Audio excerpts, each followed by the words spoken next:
To navigate, there's two things you need to know.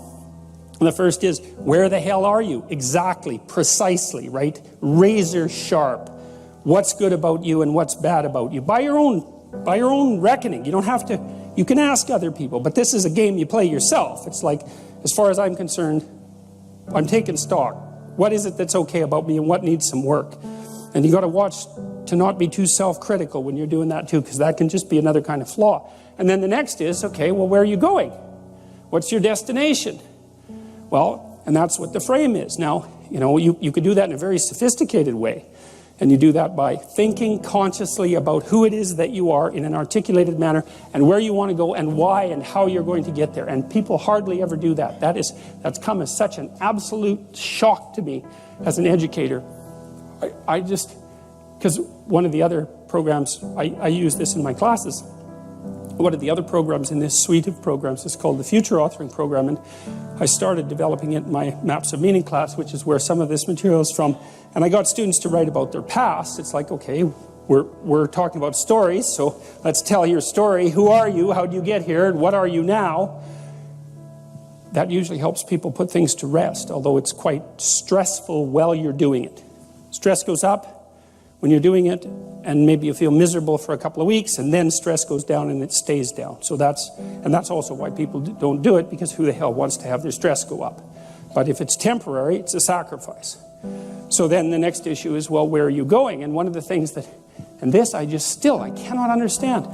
These students that have been in education system for 15 years, 14 years, high-end students, most of them, not once in their whole bloody life did anyone ever get them to sit down for like a day and say, all right, justify your existence. Like, well, seriously, it's like here you are in university, you're taking a bunch of courses, you've got some sort of vague career plan. It's like, defend the damn thing a bit, since you're going to go live it and everything. You're staking everything on it. It's like, what's your damn plan? And why are you so convinced that it's not the plan of a babbling fool? Because if you haven't thought about it, then it is.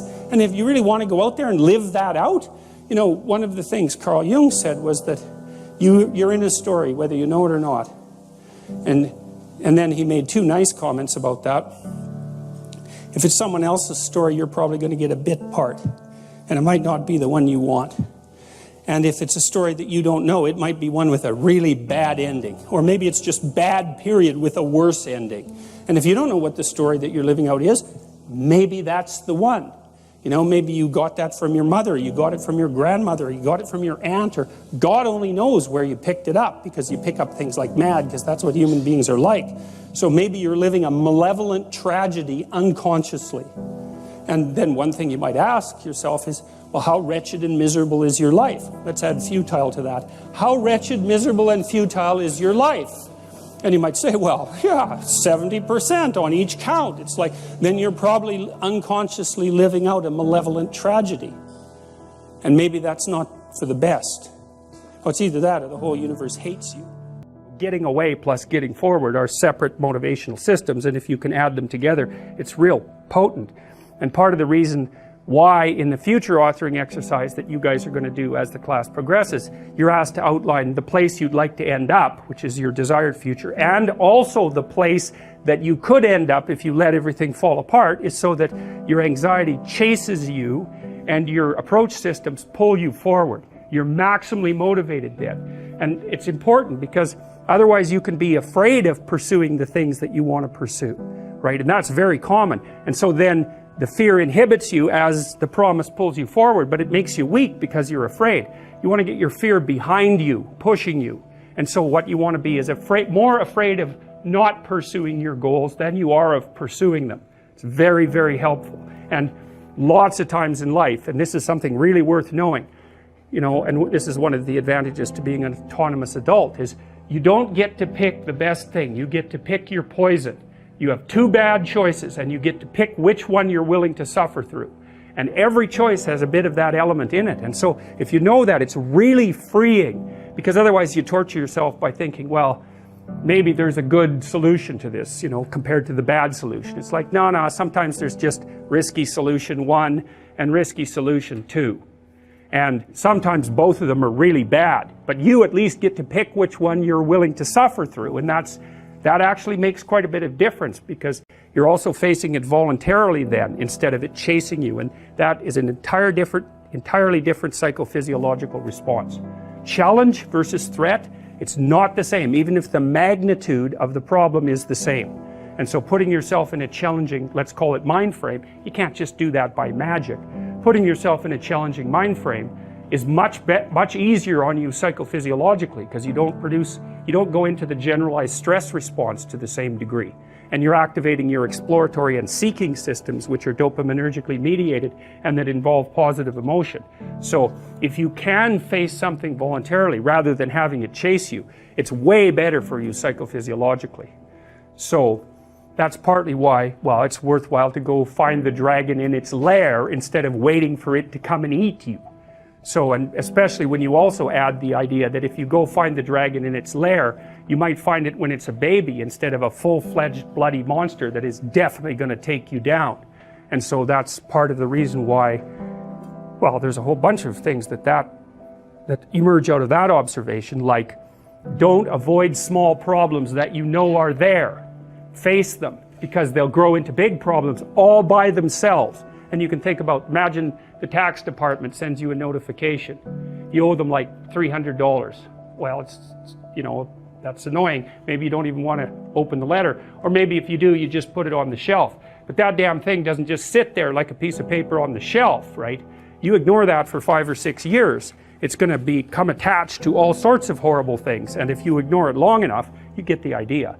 It's going to turn into something that is completely unlike the little piece of paper that it's written on. And many problems in life are like that. You'll see that they pop their ugly little head up, and and you might want to turn away. You might not want to think about it, which is the easiest way of turning away, right? You just don't attend to it. It's not like you repress it or anything like that. You just fail to attend to it. And that's as a long-term strategy, it's dismal. So anyways, we got students to start writing in detail about not what they wanted.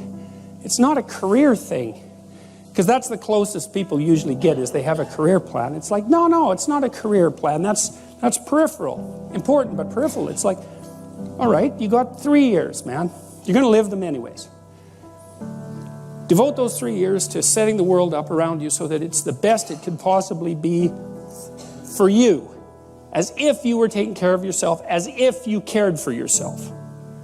Well, what would that look like? Let's say, just for the sake of argument, if you figured out where you were, that you could have what would be best for you.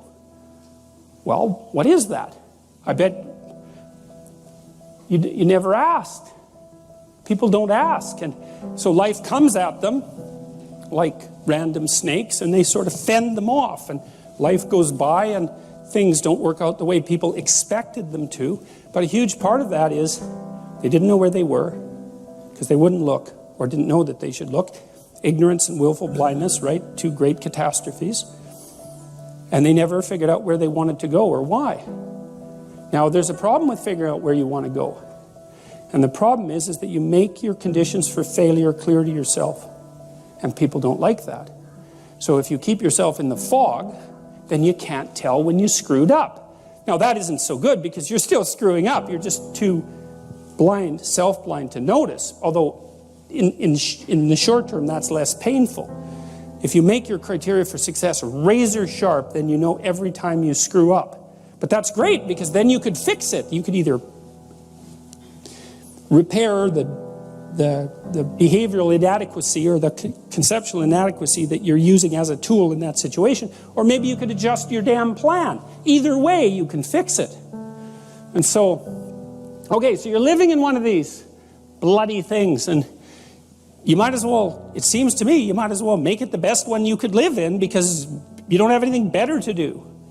Now, if you don't do that, if you don't do it consciously, and this is what the psychoanalysts pointed out, is that you have innumerable quasi-autonomous subsystems that make you up, that will generate stories impulsively, and you'll just act them out. And you know that because you watch yourself over 2 weeks and you think, Jesus, I did a lot of stupid things in the last 2 weeks.